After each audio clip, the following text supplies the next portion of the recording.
El rotor del helicóptero ruge a 50 metros del suelo, levantando una tormenta de polvo rojo que ciega a los pilotos. Abajo, en la inmensidad del desierto de Chihuahua, una manada de caballos corre a una velocidad que desafía la lógica. No están huyendo hacia un refugio, están corriendo hacia la parte más escarpada, más brutal y más seca del cañón. Llevan 40 minutos a galope tendido sobre rocas volcánicas que harían pedazos los cascos de cualquier caballo de establo. No se detienen, no tropiezan y lo más inquietante de todo, no parecen cansados. Los hombres en el helicóptero han gastado miles de dólares en combustible, redes y equipo táctico para acorralarlos.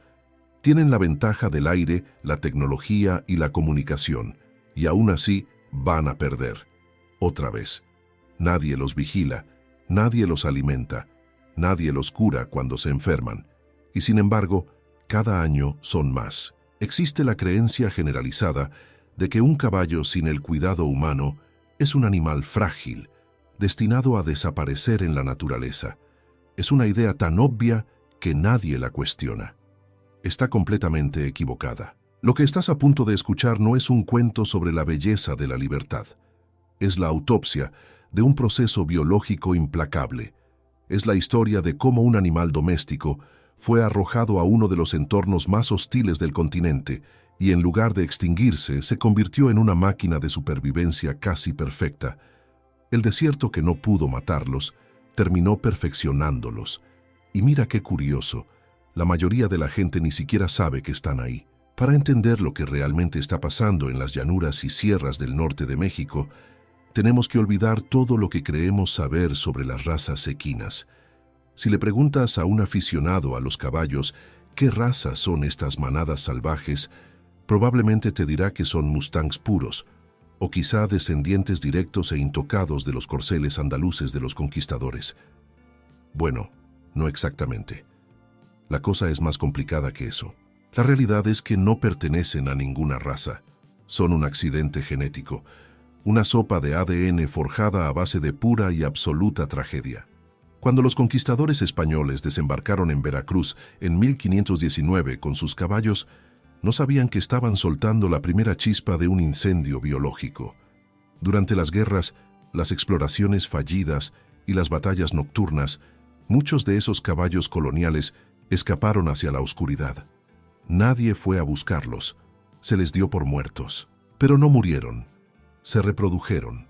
Con el paso de los siglos a esos primeros sobrevivientes españoles se les unieron otros desertores, caballos de trabajo abandonados por rancheros en quiebra, cuartos de milla que rompieron las cercas durante tormentas eléctricas, criollos resistentes que simplemente se alejaron de los campamentos ganaderos, incluso genética de mustangs americanos que cruzaron la frontera hacia el sur, porque al final del día, la frontera es una línea imaginaria que el animal no respeta.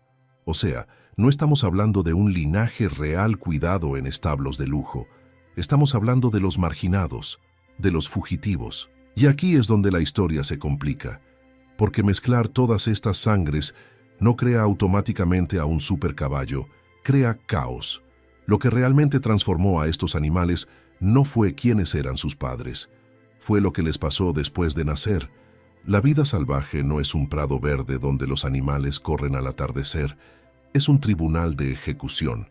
Piénsalo un momento. Un potro nace en medio del desierto de Sonora o en las sierras de Durango. No hay un veterinario con toallas limpias y suplementos vitamínicos.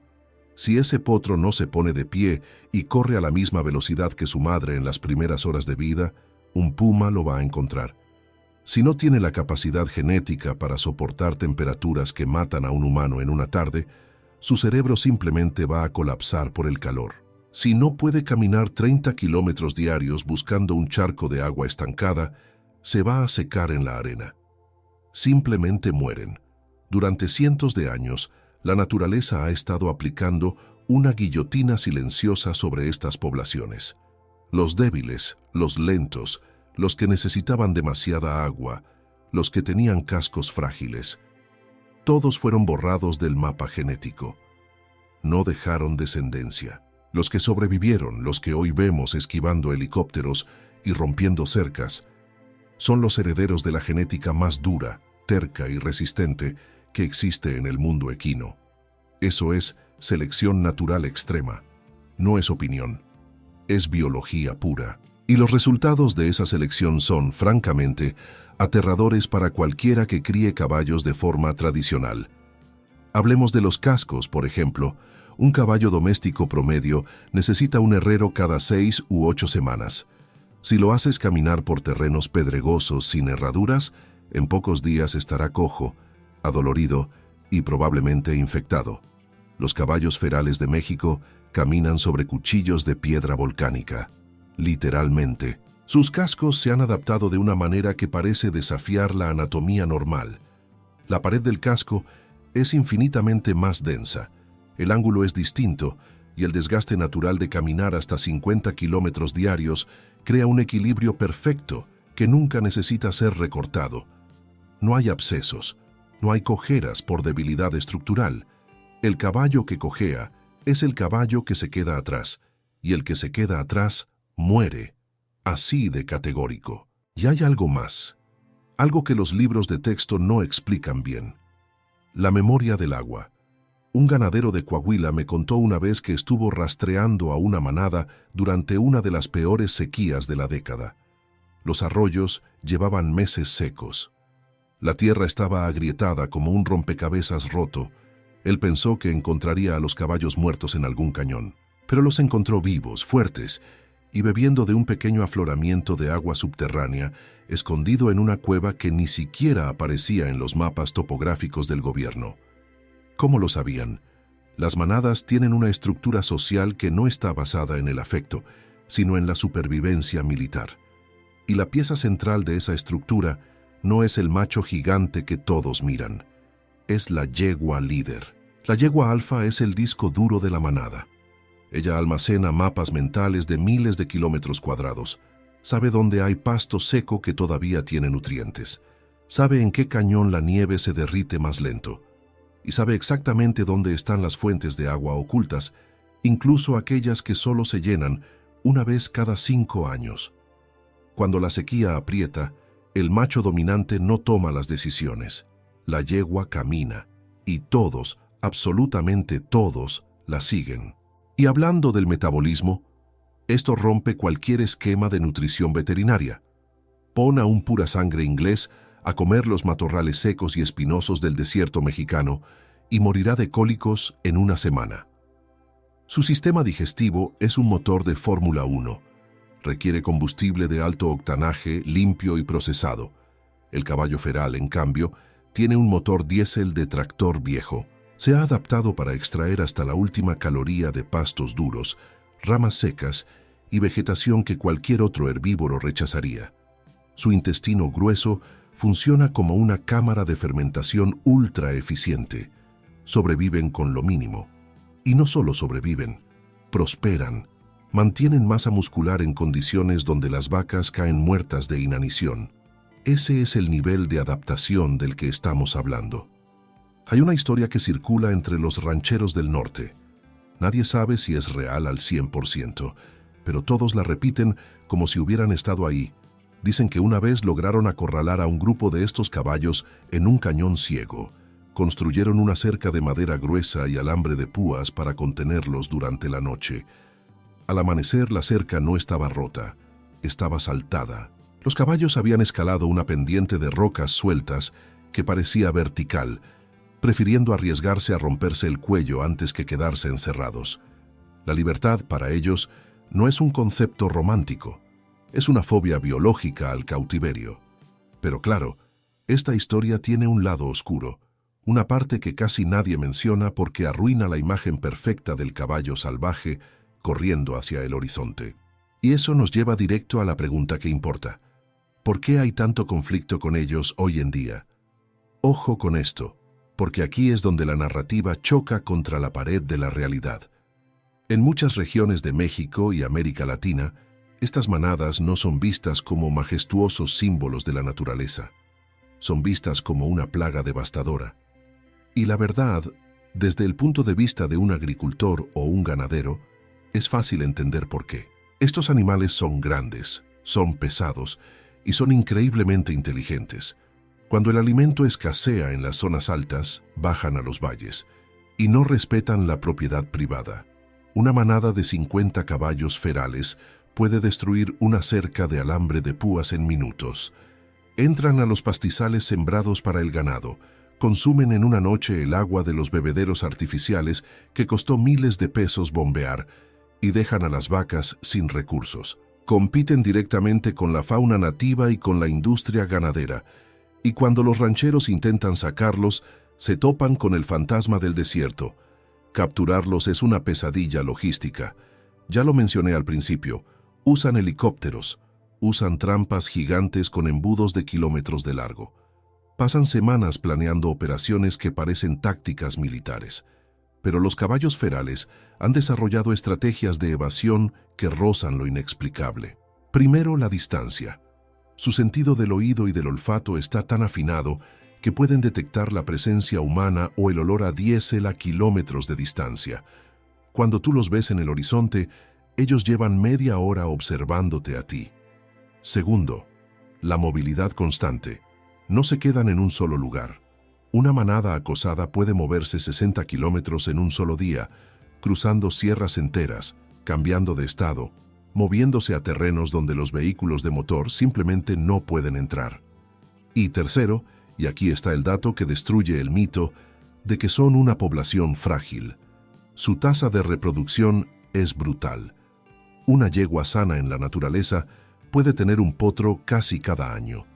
Bajo condiciones favorables, una población de caballos ferales puede duplicar su tamaño en apenas 4 o 5 años. Nadie los vacuna, nadie los cuida, la mortalidad infantil es altísima por los depredadores y el clima. Y aún así, la explosión demográfica es imparable. Espera, necesito ser más preciso aquí. Dije depredadores, pero la realidad es que en el México actual, el caballo feral adulto prácticamente no tiene depredadores naturales capaces de controlar su población. El puma con color puede emboscar a un potro descuidado. Los coyotes pueden acosar a un animal viejo o herido. El lobo mexicano, en las pocas zonas donde aún existe, podría teóricamente derribar a un individuo aislado. Pero una manada sana, defendida por un semental de 400 kilos, dispuesto a matar a patadas a cualquier cosa que se acerque, y respaldada por docenas de yeguas listas para pisotear una amenaza, es una fortaleza impenetrable. Un caballo adulto sano es demasiado grande, demasiado rápido y demasiado violento para los depredadores de la región. No hay equilibrio natural porque ellos no evolucionaron con esos depredadores específicos en ese ecosistema. Son los reyes absolutos del terreno. Y eso genera un debate científico intenso, casi violento. Por un lado tienes a los ecologistas que afirman que los caballos ferales son un desastre ecológico.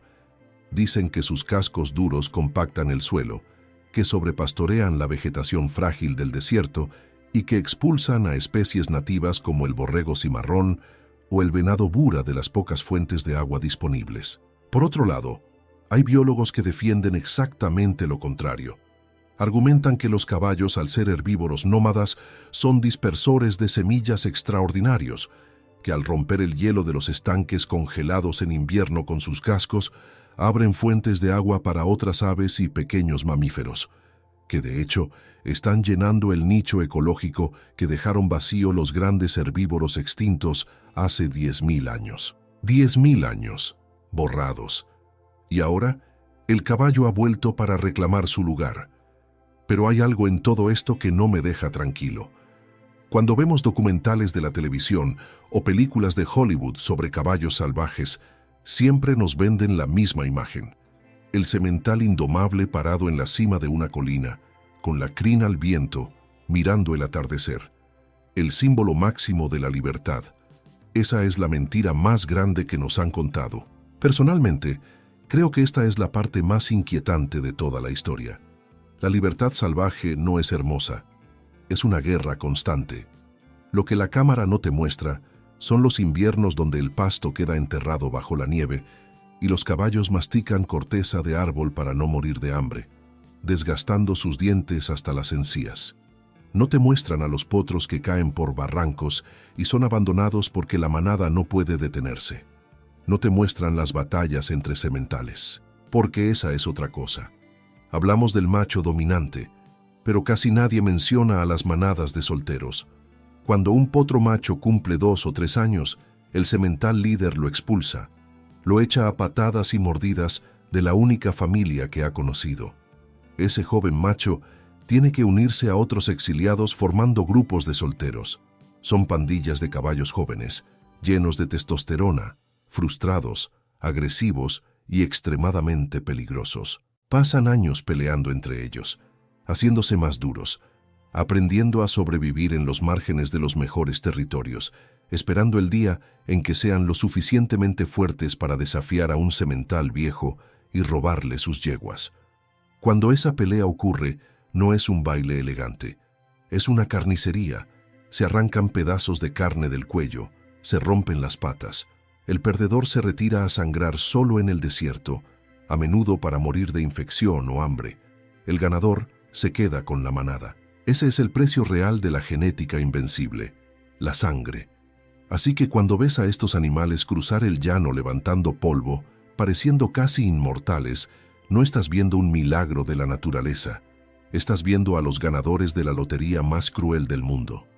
Estás viendo a los pocos que no se rindieron ante el hambre, que no sucumbieron a la sed, que no perdieron las peleas. Tienen ventajas brutales, una selección natural que no perdona errores, una movilidad que los hace fantasmas en su propio territorio y un instinto de reproducción que desafía cualquier intento humano de controlarlos.